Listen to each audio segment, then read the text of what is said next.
നവരാത്രി 5-ാം ദിനം ദേവി സ്കന്ദമാത. താരകാസുര നിഗ്രഹത്തിനായി സ്കന്ദകുമാരനെ സജ്ജമാക്കുമ്പോഴാണ് ദുർഗാദേവിയുടെ സ്കന്ദജനനീഭാവത്തിൻ്റെ ദർശനം സാധ്യമാകുന്നത്. 6 മുഖങ്ങളുള്ള കുമാരനെ മടിയിലിരുത്തി സിംഹത്തിൻ്റെ പുറത്ത് ആസനസ്ഥയായുള്ള രൂപമാണ് സ്കന്ദജനനി. ദുഃഖമൊക്കെ അകറ്റിടാൻ സ്കന്ദമാതാവിനെ നമിച്ചിടാം. കുമാരൻ കാർത്തികേയൻ്റെ മാതാവായതിനാൽ ദേവി സ്കന്ദമാത എന്ന നാമത്തിൽ അറിയപ്പെടുന്നു. സ്കന്ദമാതാവായ പരാശക്തി ചതുർഭുജയാണ്. 2 കൈകളിലും താമരപ്പൂവും, താഴത്തെ ഒരു കൈ പുത്രനെ വാത്സല്യപൂർവ്വം തഴുകുന്ന തരത്തിലും മറ്റേ കൈയിൽ വരദമുദ്രയും ധരിച്ചിരിക്കുന്നു. സ്കന്ദമാതാവിനെ ആരാധിക്കുന്നതിലൂടെ സുബ്രഹ്മണ്യനെ പൂജിക്കുന്ന ഫലം കൂടി ലഭിക്കുന്നു. സുബ്രഹ്മണ്യ പ്രീതിക്കും സ്കന്ദമാതാരാധന ഫലപ്രദമാകുന്നു. ധ്യാന ശ്ലോകം.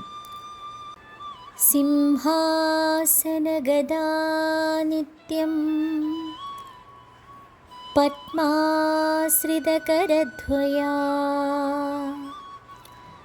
ശുഭദാസ്തു സദാ ദേവി സ്കന്ദമാതാ യശസ്വിനി. സ്കന്ദമാത, സ്കന്ദൻ്റെ അമ്മ. സ്കന്ധ എന്നാൽ കുതിപ്പ്, തുളുമ്പുക, നശിക്കാത്ത, കൂടിച്ചേരുക എന്നെല്ലാം അർത്ഥം. സുബ്രഹ്മണ്യൻ്റെ മറ്റൊരു നാമമാണ് സ്കന്ദ. 6 താമരപ്പൂക്കളിലെ ശക്തികൾ ഒരേ ക്ഷണത്തിൽ ഒന്നായതുകൊണ്ട് ആ നാമം വന്നു.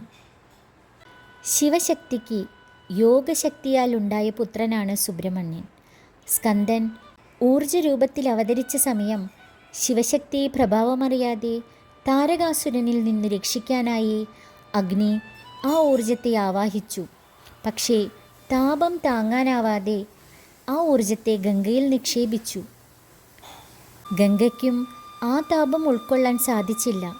ഗംഗയത് ശരവണപ്പൊയ്കയിൽ ഒഴുക്കി. അവിടെ നിന്നാണ് 6 താമരപ്പൂക്കളിൽ 6 കുമാരന്മാരായി ആ ശക്തി രൂപപ്പെടുന്നത്. സംരക്ഷിച്ചത് കാർത്തിക നക്ഷത്രത്തിൻ്റെ ദേവതമാരുമായിരുന്നു. ഈ സമയം ധ്യാനത്തിലായിരുന്ന പാർവതി ധ്യാനസമാപ്തിയിൽ തൻ്റെ പുത്രനെ കാണാതെ അതീവ ദുഃഖിതയായി. ആ ദുഃഖം ഒരു കരിനിഴലായി അഗ്നിയിലാഴ്ന്നു.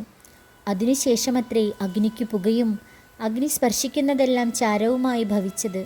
പിന്നീട് ദേവീ ദർശനത്താൽ ആ 6 കുമാരന്മാരും ഒന്നായി സ്കന്ദനായിത്തീർന്നു. തൻ്റെ പുത്രനെ ഏറ്റെടുത്ത് താരകാസുര നിഗ്രഹത്തിനായി ആ കുമാരനെ സജ്ജമാക്കുന്നിടത്ത് സ്കന്ദമാതാഭാവം ദർശനമാകുന്നു. 6 മുഖങ്ങളുള്ള കുമാരനെ മടിയിലിരുത്തി ശക്തിയാകുന്ന സിംഹത്തിൻ്റെ പുറത്താസനസ്ഥയായാണ് സ്കന്ദദേവീ ആരാധന. ഈ 6 മുഖങ്ങൾ 6 ഗുണങ്ങളെയാണ് പ്രതിനിധാനം ചെയ്യുന്നത്. ഈശാനം, തത്പുരുഷം, വാമദേവം, അഘോരം, സത്യോജാതം, അധോമുഖം തുടങ്ങിയവയാണ് ആ 6 മുഖങ്ങൾ. അത് കുഞ്ഞുങ്ങൾക്ക് സമ്മാനിക്കുന്ന മാതാവ് പരാശക്തി തന്നെ. കഠിനാധ്വാനം ചെയ്യാനുള്ള മനസ്സും ശക്തിയും അതിൻ്റെ ഫലവും സ്കന്ദമാതാദേവി നൽകുന്നു.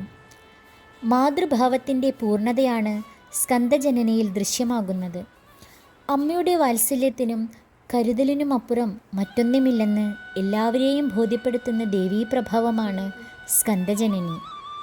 സ്ത്രീ ചൈതന്യത്തിൻ്റെ വിവിധ രൂപങ്ങളിൽ ഏതിനെയും നവരാത്രി സമയത്ത് പൂജിക്കാം. ഓരോ ഫലത്തിനും ഓരോ ശക്തിരൂപങ്ങളെ വാഴ്ത്തുകയാണ് രീതി. അതിനാൽ ഏത് രീതിയിൽ പൂജിച്ചാലും പൂർണ്ണ ഫലം ലഭിക്കും. വിദ്യാവിജയത്തിന് സരസ്വതി, ദുഃഖമകറ്റാൻ ദുർഗ, ശത്രുദോഷത്തിന് മഹാകാളി, ധനലബ്ധിക്ക് ലക്ഷ്മീദേവി എന്നിങ്ങനെ ഓരോ ലക്ഷ്യത്തിനും ഓരോ മാർഗങ്ങളാണുള്ളത്. ഏത് രൂപത്തിൽ ആരാധിച്ചാലും ദേവീപൂജ എന്നത് ആത്യന്തികമായ മാതൃപൂജയായി മാറണം. ജന്മം നൽകിയ അമ്മയെ പൂജിക്കാനുള്ള ദിനങ്ങളാണ് നവരാത്രിയിലേത്. ആദിപരാശക്തിയായാണ് ദേവിയെ ഭാരതീയർ കരുതുന്നത്. അമ്മയെ തന്നെയാണ് ദേവിയായി ഭാരതീയർ ആരാധിക്കുന്നതും. യാ ദേവി സർവഭൂതേഷു മാതൃരൂപേണ സംസ്ഥിത